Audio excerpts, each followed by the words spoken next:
अस्सलाम वालेकुम नाज़रीन। वर्ल्ड मैप्स यानी दुनिया के नक्शे एक जगह से दूसरी जगह ट्रैवल करने के लिए तो बहुत फायदेमंद हैं, लेकिन क्या आप जानते हैं कि दुनिया में मौजूद तमाम वर्ल्ड मैप्स बेसिकली गलत हैं? आप ये सुनकर काफी हैरान होंगे कि क्यों दुनिया में मौजूद तमाम वर्ल्ड मैप्स गलत हैं। हालांकि हमारे पास सैटेलाइट इमेजरी मौजूद है, एडवांस टेक्नोलॉजी है, तो उसके जरिए क्रॉस चेक करके मैप्स को क्यों सही नहीं किया जाता, गलत मैप्स को ही क्यों पब्लिश किया जाता है।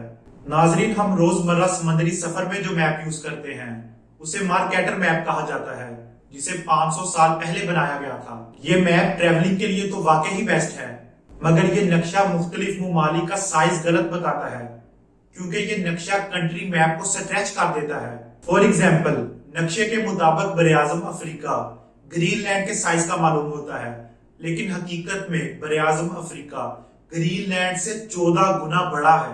इसी तरह कनाडा भी अमेरिका और अफ्रीका के मुकाबले में काफी छोटा है, लेकिन नक्शे में यह फर्क करना बहुत मुश्किल है।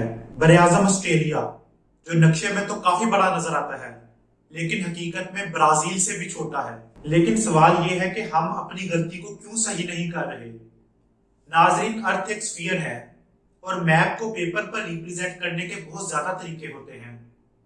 हम जो मार्केटर प्रोजेक्शन यूज करते हैं, ये मैप रास्ता बताने के लिए तो परफेक्ट है, लेकिन जो कंट्री साइज को सही से रिप्रेजेंट करता है उस मैप को हम गाल पीटर मैप कहते हैं। लेकिन ये मैप रास्ता बताने के लिए सही नहीं होता, ये रास्ता गलत बताएगा आपको। इसलिए हम इस मैप को ना अपनी किताबों में देखते हैं और ना ही हमें गाल पीटर मैप के बारे में कोई ज्यादा इंफॉर्मेशन है। नाजरीन, मार्केटर प्रोजेक्शन के बारे में काफी कॉन्स्पायरेसी थ्योरीज भी मौजूद हैं। कुछ लोगों का ख्याल है कि मुल्कों का साइज, डिफरेंट कंट्रीज का साइज जानबूझकर कम ज्यादा किया गया ताकि यूरोप गरीब ममालिक पर अपना रोक कायम रख सके। अब सच क्या है वो तो अल्लाह ही जाने, लेकिन मुझे उम्मीद है कि आपको वीडियो पसंद आई है। तो इसी के साथ मुझे इजाजत दें, वीडियो को लाइक और शेयर और चैनल को सब्सक्राइब करें। अल्लाह हाफिज।